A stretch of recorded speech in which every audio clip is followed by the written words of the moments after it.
two, three, four.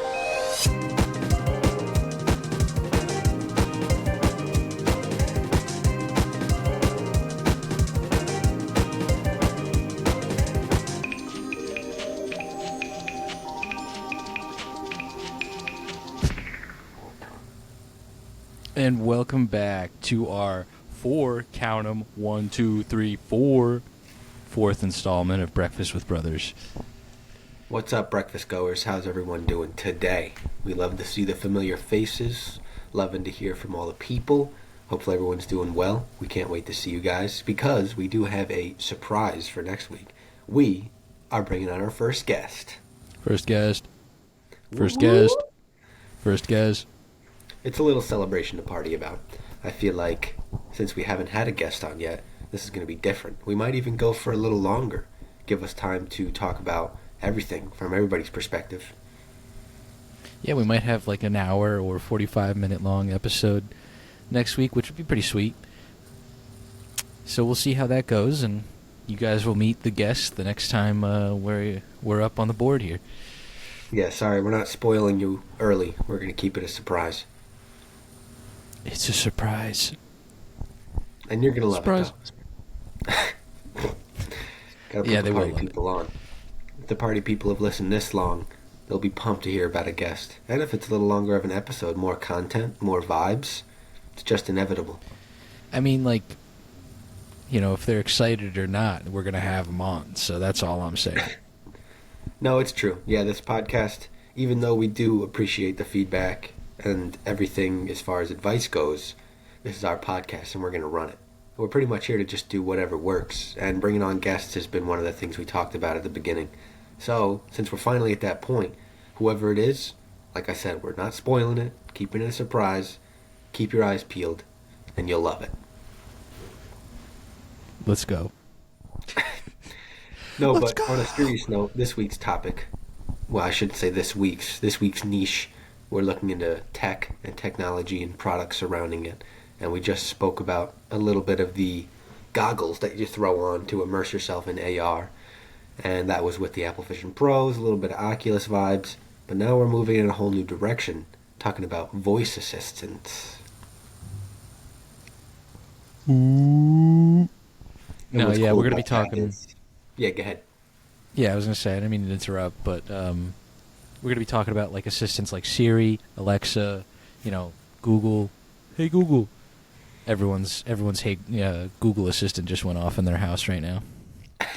Yeah, hopefully we're pushing it off after we start saying, hey Siri, out loud, that while you're listening to this, Hey you'll be Siri, able to hey Siri, ask hey more. Siri. Yeah, we have an Alexa over here at this crib, and we don't do anything special with shopping or any tabs like that. We absolutely don't do the Amazon Alexa Thank Your Driver program or anything. I would say that we would go ahead and move into like setting it up for, I don't know, light switches, smart thermostats, maybe, I don't even know what else you could use it for. Turning your, I said lights, I said heat. What the heck else do people use it for in their home? Oh, their radio, maybe. Any like broadcasting stations in their house, radio. Yeah, I guess. Record. I guess you could start a record label with a smart assistant. I know. I knew they have smart timers. Smart timers go a long way with Google Assistants or Alexas, what have you. Did you just say making a record label? I meant, did I say record label? I meant to say record player. I was kind of thinking of it as being on a timer or something that could be started by asking Alexa. I know there's a lot of more modern ones that start with just being plugged in, but I know some that are Bluetooth activated after you start them up. Yeah. Interesting, okay. So I don't know you could what hook it up. kind of capability a smart assistant would have to that. I guess it would just be Bluetooth in some form. I know that's how ours connects. It does plug in the wall, obviously, to actually power itself. Right. But it is Bluetooth. It has Bluetooth capability. Connect to your phone, connect to, I'm assuming, what could be a laptop or an iPad or something. So realistically, anything like Bluetooth can be like used within the realm of like any AI. AI. What the hell is the name of it? AI assistants. AI assistant. Yeah, no, it's true. I am thinking of our uncle, who is a super Google master and connects it to a lot of his household stuff. The light switches, the thermostat, the Yeah, radio, anything he plays music from, like a little, mini iPad on a shelf. I'm trying to think of what he's else got he ev- uses it for. he's got everything hooked up to that thing. I mean, he even had the Christmas tree timer on it as well The Christmas tree at the timer. time. Yep, turning that off and on. Yeah, but I mean that's relatively simple in comparison to like the other things that he had connected. Yeah, I that mean, reminds me of like, isn't there a horror movie around someone who has the ability to talk to their house? Actually, I don't know if it's a horror movie. Maybe it's more like a modern jam technology movie, and then it was a movie that came out in like the 90s or something, and it was showing this crazy pimped out mansion that you could talk to it and it would self clean, it would cook your dinners, it would put people to bed, set up night lights and kind of use mood setting to like get people to go to sleep and stuff like that. So I don't know what capability we can move in with AI assistants today, or sorry, AI assistants. I guess I don't know if it would technically be AI. Smart assistants. That's what we're. smart That's the term assistants. we were Yeah. going for. Smart Okay. boys. Okay. That's the one we'll use. We got to sit on one of them. So smart assistants. All right. I mean, Siri, I don't think has the capability to get there. It seems Alexa and Google are more moving towards the light switches and things in your home, electricity ran outlets, everything. I Siri, mean, I will say Siri on the phone. I don't personally use it, but just through catching glimpses of it and then hearing other people talk about it. Supposedly Siri is very much like gotten 10 times better through the years, as would anyone hope with getting new iPhones and such. Um, but it's supposedly gotten very, very good with just dealing with a lot of the things or a lot of the questions that people ask now, and is much better at like obtaining information or obtains information faster or quicker, or whatever it is. I'm not really a pro at it, but I've heard people talk about it like over the years as like things have been upgraded and such. so Siri's not taking information from Wikipedia anymore. You're saying I Siri's don't actually believe I don't smart. believe so. Yeah, I don't believe so. They might actually be taking it from credible sources, but Wikipedia is now a credible source. Are they still not allowing edits and fact checking and stuff like that? I don't know. I always hear like that. Oh, Wikipedia's a credible source now, so I just went along with the gravy train there. Yeah, the gravy train of Wikipedia. I remember if we ever used Wikipedia as a source, it would be, I think, considered plagiarism in certain part because you were Yeah, not only stealing information, but you were also using information that could be inaccurate. yeah.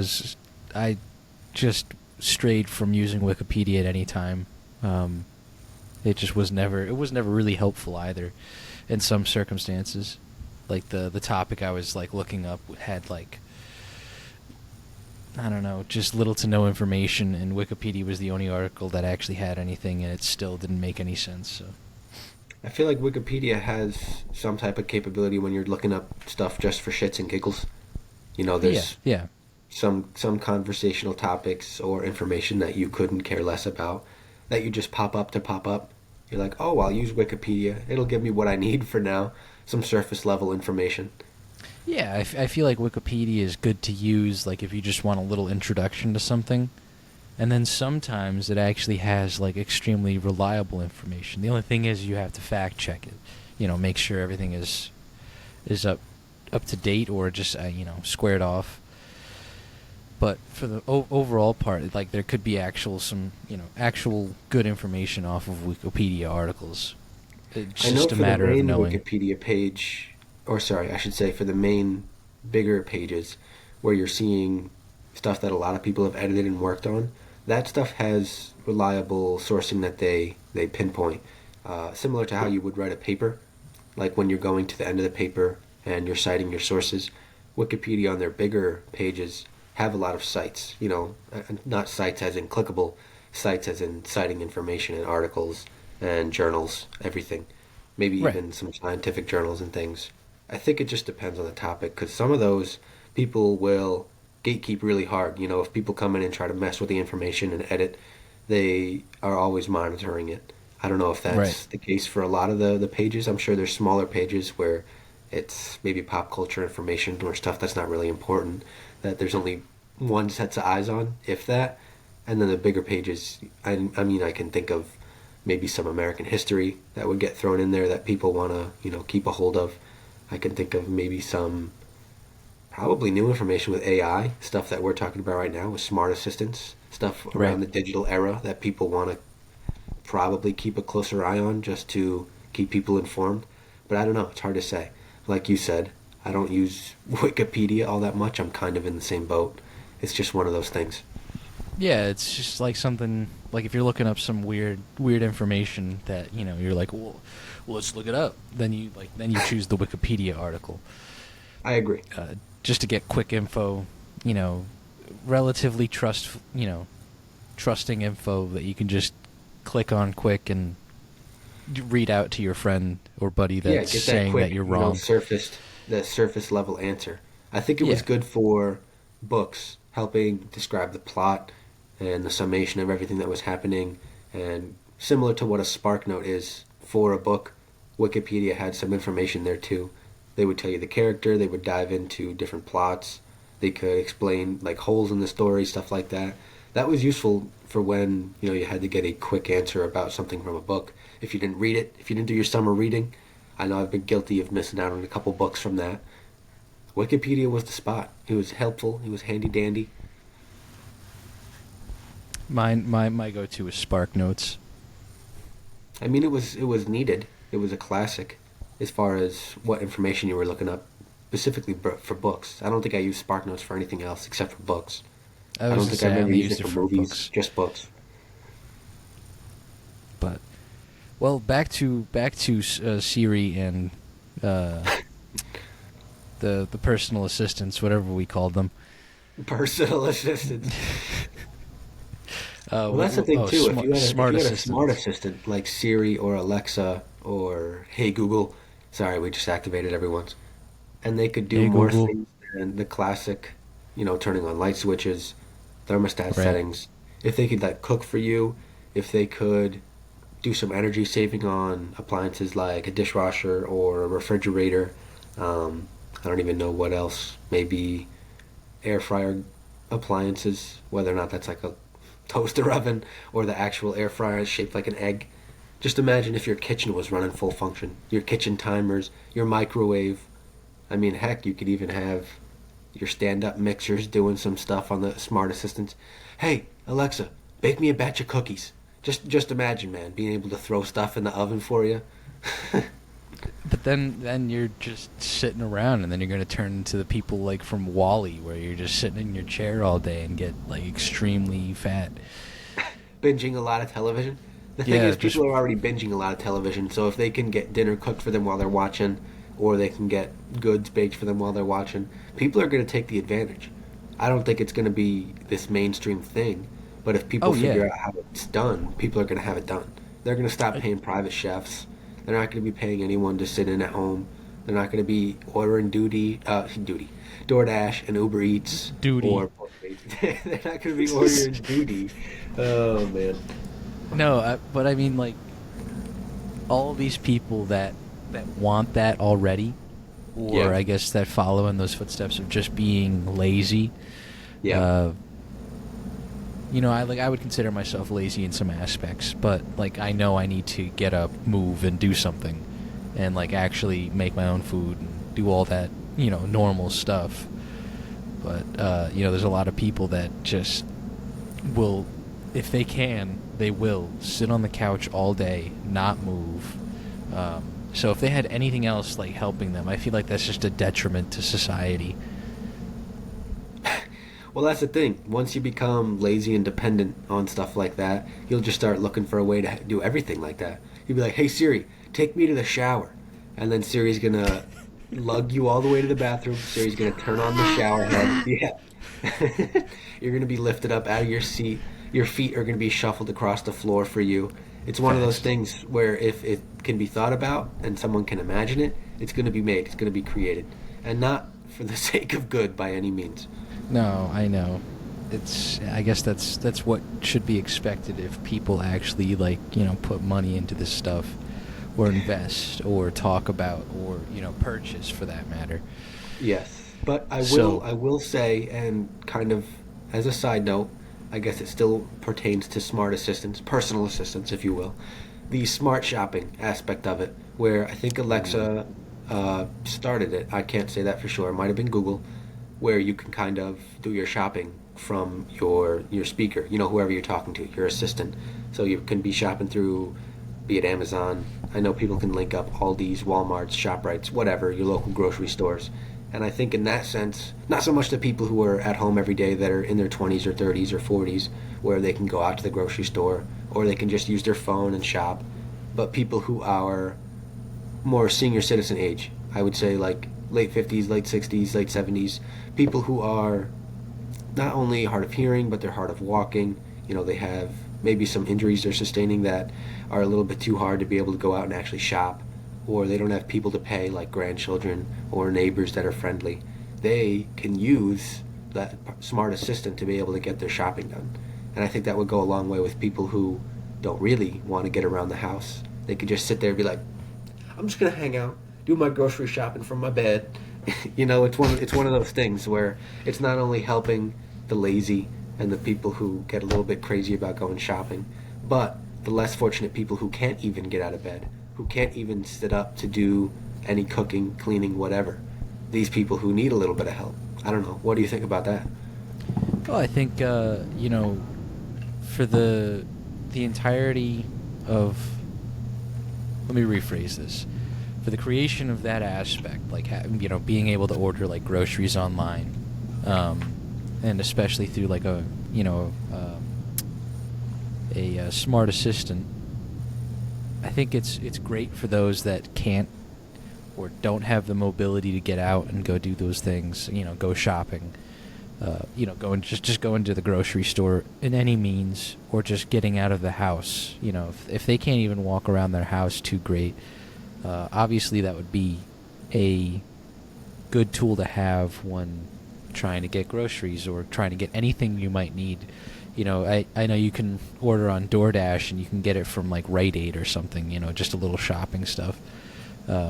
I know there was one day that I was extremely like just under the weather, like I felt like absolute crap, and I ordered some cough medicine, from Rite Aid on DoorDash just to have sent to the house, because it was that bad, and they got here within like 25 minutes, and they just needed to see my ID for the cough medicine, but besides that, I didn't have to leave my house.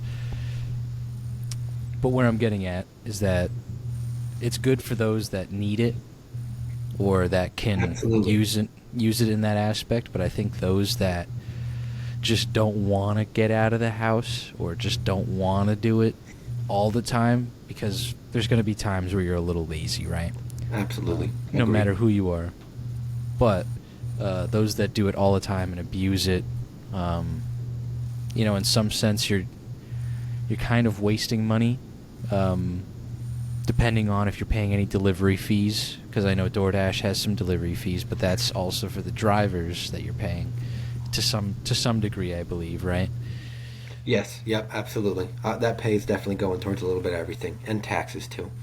Right. Yeah, I know taxes, but I wanted to make sure that I was getting the information right with a majority of that money going towards the driver who's actually doing the work. So like good for the driver, but it's just like to the point where you start like abusing the fact of it and possibly keeping other drivers busy, depending on the area you're living in. It could make things harder, but in reality, it's whether you choose to be lazy or not, really. Well, I will say on that note, the people who are lazy, the people who won't go shopping themselves, are creating a different stream of income for people who do gig work, people who do Right. DoorDash and Instacart and the things of the like. I don't have to announce all of them. But those people are on the road because of people who want to stay at home, or people who can't leave the house, people who don't have a car. I know that's a big one. sometimes in the inner cities or places that are a little bit more populated. Not everyone's getting around by car. People are taking bus, people are taking train. So those people who can't necessarily get in touch with a Walmart or a local grocery store or a super center need the reliance on those delivery people. Now, I won't say that the delivery people are making super bank. It's not like they're getting paid thousands of dollars a week by any means. But these people are not only helping those people, and of course they don't necessarily have to be lazy, but the lazy crowd fits in there. The people who don't have transportation fit in there. The older people, the senior citizens of everyone's, kind of conglomeration there. Those people are all getting helped out by those gig workers. And yes, it does create that effective economy.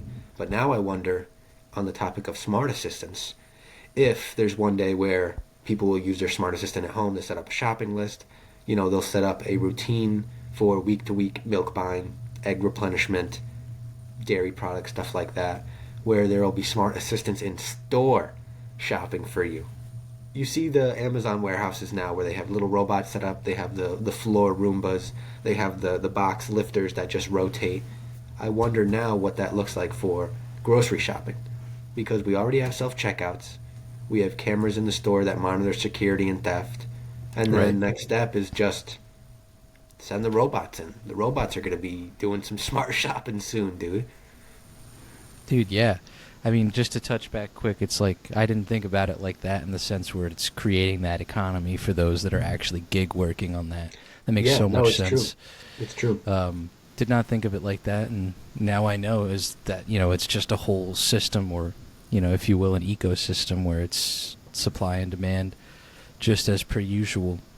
But to get into your new topic with AI assistants, or I guess just smart assistants working within store, that's kind of crazy. I know there's people who make shopping lists already, and they have it connected to whatever they get, like HelloFresh or whatever it is, where it's like a subscription service and they get something the same every single week.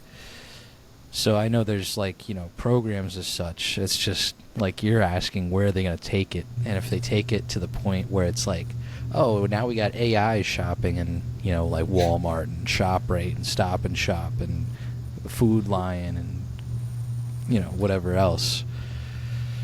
So it's pretty weird to think that something like that could happen, considering there's obviously the robots within you were saying the Amazon warehouses and such. They have these new Amazon, I think it's Amazon stores, where it's you just need an account and you can just grab whatever off the shelf, and whatever you leave with is charged to your account. There's no it's registered through the shopping cart, right? There's a threshold in the top of the shopping cart where it will scan the UPC codes as you stuff things into the cart. Yeah, I've even seen ones where there's no shopping cart, where you can just grab whatever off the shelf. As soon as you take it off the shelf, it would register it or something, or if you pass through, whatever. But I'm pretty sure it's as you take it off the shelf. Something weird, but I know there's something different than that shopping cart one. I've seen that one as well.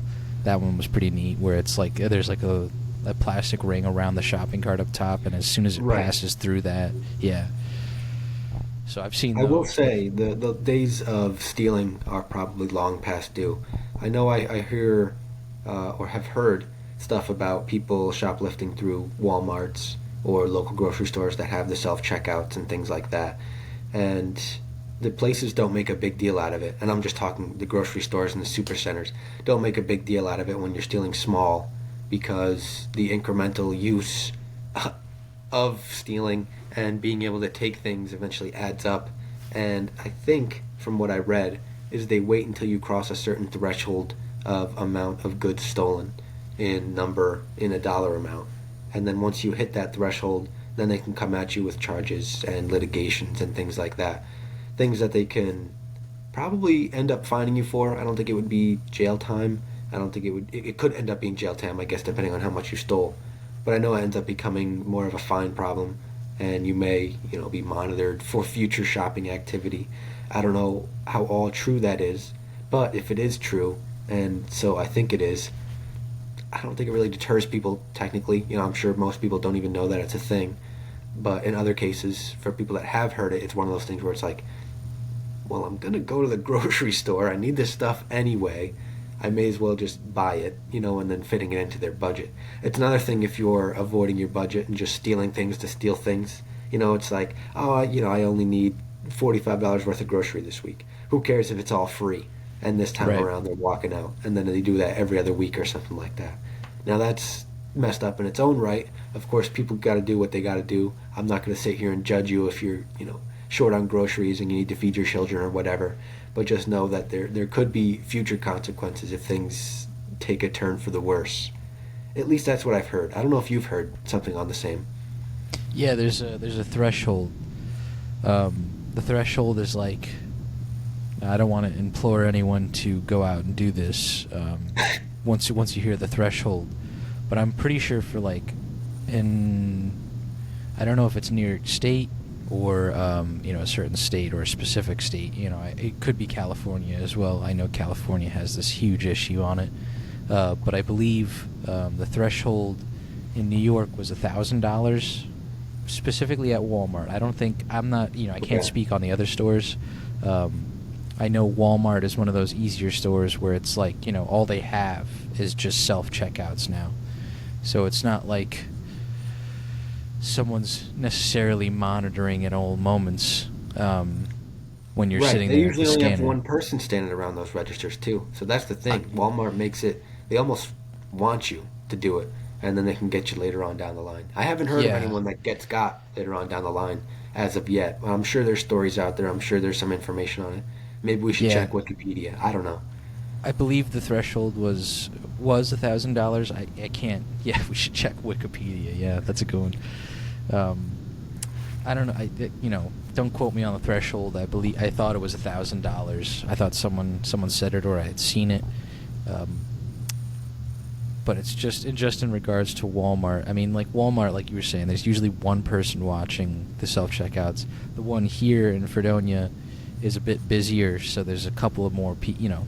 I think there's probably at least like 4 to 6 people there, because it's like a massive like selection of like little kiosks, the self-checkout kiosks. Right. Right. But in that scenario, yeah, it kind of feels like they just keep adding more self-checkouts. It's like, well, what are you doing here? You trying to get us to like steal? You trying to? Something's You inevitable. want us to get in trouble? Something is. And you know what's funny? We just talked about the Apple Pro and the Oculus Quests and the Rifts in the last episode. I wonder if we're moving towards a realm where people are going to be wearing their goggles and their VR headsets into stores and use it to shop that way. I know right now when I shop at Sam's Club, for example, you can scan UPC codes into your app and pay for things on the app instead of having to wait in line, instead of having to scan your membership card. You can just go in and get out without having to see a cashier or anything. So I feel like with the goggles coming into place and smart assistants doing some shopping, they're either going to hire people who will put on these glasses to go shop for the products and stuff like that, and then everything they pull off the shelf will be an auto checkout. Because once you see it through the goggles, it'll probably scan and do the whole nine for charging you. But with the Right. smart shopper, you'll have people that'll go in to shop, similar for what Instacart DoorDash is doing for people, and just checking things out through the headset. We'll probably speed up the process. I don't think, we're in a realm where we're just going to be doing that on the normal, but I feel like things will get speed up. Processes will change. Robots will enter the atmosphere. There's not going to be a super need for people all the time. And I think whatever people can do to slow down the role of hiring actual people, they will. They'll use whatever they can for the smart assistants, for the robots, for automation. Every time I see the Apple Vision Pro, I always think of the Eric Andre skit where he's got like the keyboard taped to his arm and everything, and he's like, Google, show me this man's balls. Eric Andre, what a beast. And accurate in the sense that people are going crazy. People are Yeah. going to be crazy no matter what. AI and smart assistants, they're going to keep helping people go crazy. The more they exist, the more weird things are just going to start popping up. I know, and then we can't help anything. We're just No, here never. surviving through it. We just got to pray that everyone is in the same boat and see if it can float. Exactly. But on that note, that will be the end of episode 4. So thank you all for showing up and chilling with us for a bit. At this point, you probably know our socials, but we're on Spotify, we're on YouTube, we're on Facebook. Links to everything should be sent out tomorrow when we're posting and promoting. Other than that, just take a look into Spotify if you're watching on YouTube. Subscribe there. We're working on Apple Podcasts still. We just got to get some other things finalized for that, so hopefully we can get that out to you guys as soon as possible. That way, everyone can enjoy and listen to the podcast. And keep an eye out on next week's guests. Again, no spoilers. It's going to be a surprise. But keep an eye out. Episode 5 coming at you hot. Big-time guests. Let's get it. All right. And on that note, peace. I'm walking the bull, out for the out for the out for the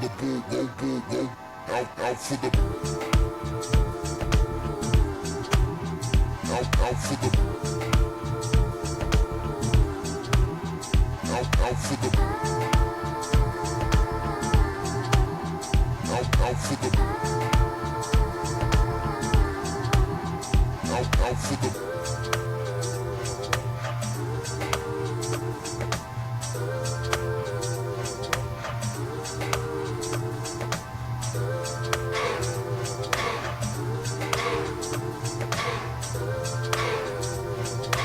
Tranquility Base here. The Eagle has landed.